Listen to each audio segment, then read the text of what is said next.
आपने अभी देखा होगा कि अभी पार्लियामेंट का जब सत्र चल रहा था तो हमने ऑनलाइन गेमिंग से जुड़ा एक कानून बनाया है।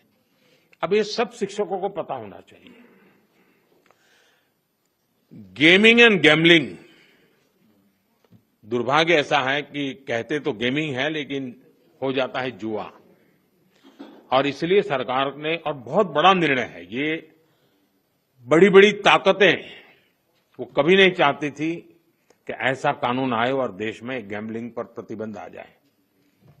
लेकिन आज एक ऐसी सरकार है जिसमें पॉलिटिकल विल है और जिसके दिल में देश के उज्जवल भविष्य की चिंता है, बच्चों के भविष्य की चिंता है। और इसलिए हमने ऐसे किसी भी दबाव की परवाह किए बिना, किसको क्या लगेगा किसको क्या नहीं लगेगा इसकी परवाह किए बिना, गेमिंग के संबंध में, ऑनलाइन गेम्स के संबंध में कानून लाए हैं। ऐसे अनेक ऑनलाइन गेम्स थे जिनसे हमारे स्टूडेंट्स प्रभावित हो रहे थे। पैसों के खेल चलते थे, ज्यादा कमाने के इरादे से लोग पैसे डालते थे। कुछ जगह से तो मुझे रिपोर्ट मिलती थी परिवार में महिलाएं, मोबाइल फोन तो सबके पास थे, वो भी दिन में सब लोग घर से चले गए, फिर क्या करे तो वो भी खेल लेती थी। आत्महत्या की घटनाएं मिलती थी, कर्जदार बन जाते थे, यानी बहुत बड़ा, यानी परिवारों के परिवार तबाह हो गए, आर्थिक नुकसान हो रहा था। और ये बीमारी ऐसी है कि नशे की तरह लत लग जाती है। ये गेम्स ऐसी चीजें होती है और पैसे लूटने वाले तो आपको टैप कर ही लेते, फंसा देते हैं। और ऐसा कंटेंट भी बढ़िया बढ़िया लाते हैं कि कोई भी फंस जाता है उसमें। और सब परिवारों के लिए चिंता का विषय बन गया था। और इसलिए मैं कहता हूं कि ये जो कानून बना है वो कानून अपनी जगह पे है, लेकिन बच्चों को जागरूक करना ये बहुत आवश्यक है। लेकिन माता पिता शिकायत कर सकते हैं, परिस्थिति सुधार नहीं सकते क्योंकि तनाव का वातावरण बन जाता है, लेकिन टीचर उसमें बहुत बड़ा रोल कर सकता है।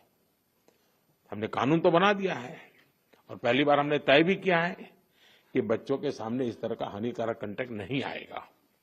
मैं आप सभी टीचर से भी आग्रह करूंगा कि इसको लेकर अपने विद्यार्थियों में जागरूकता जरूर पैदा करें।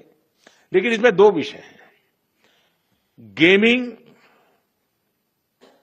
वो बुरा नहीं है, गैम्बलिंग बुरा है, जिसमें पैसे नहीं है।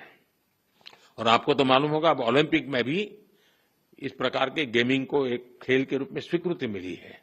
तो वो टैलेंट का विकास होना, स्किल का विकास होना, उसमें जिनकी महारत है उसकी ट्रेनिंग होना अलग चीज है। लेकिन ये नशा हो जाए, लत लग जाए और बच्चों की जिंदगी बर्बाद हो जाए, ये स्थिति देश के लिए बहुत चिंता का विषय है। साथियों, हमारी सरकार का प्रयास है कि हमारे नौजवान गेमिंग के सेक्टर में ग्लोबली अपनी प्रेजेंस बढ़ाएं। भारत में भी जो क्रिएटिव वर्क करने वाले थे, जो अपने कथा वार्ताएं उसके आधार पर बहुत सारी गेम्स बन सकती है नई। हम गेमिंग के मार्केट को दुनिया में कब्जा कर सकते हैं। भारत में भी अनेक ऐसे प्राचीन खेल हैं, ऐसे कंटेंट हैं जो ऑनलाइन गेमिंग की दुनिया में धूम मचा रखे रहते हैं। आज ऑलरेडी कर रहे हैं, हम और ज्यादा कर सकते हैं। कई स्टार्टअप इस दिशा में शानदार काम भी कर रहे हैं। अपने स्कूलों और कॉलेजों में भी आप इसे लेकर स्टूडेंट को हर जानकारी देंगे तो मैं समझता हूं कि उनको एक अच्छा कैरियर ऑप्शन भी मिलेगा।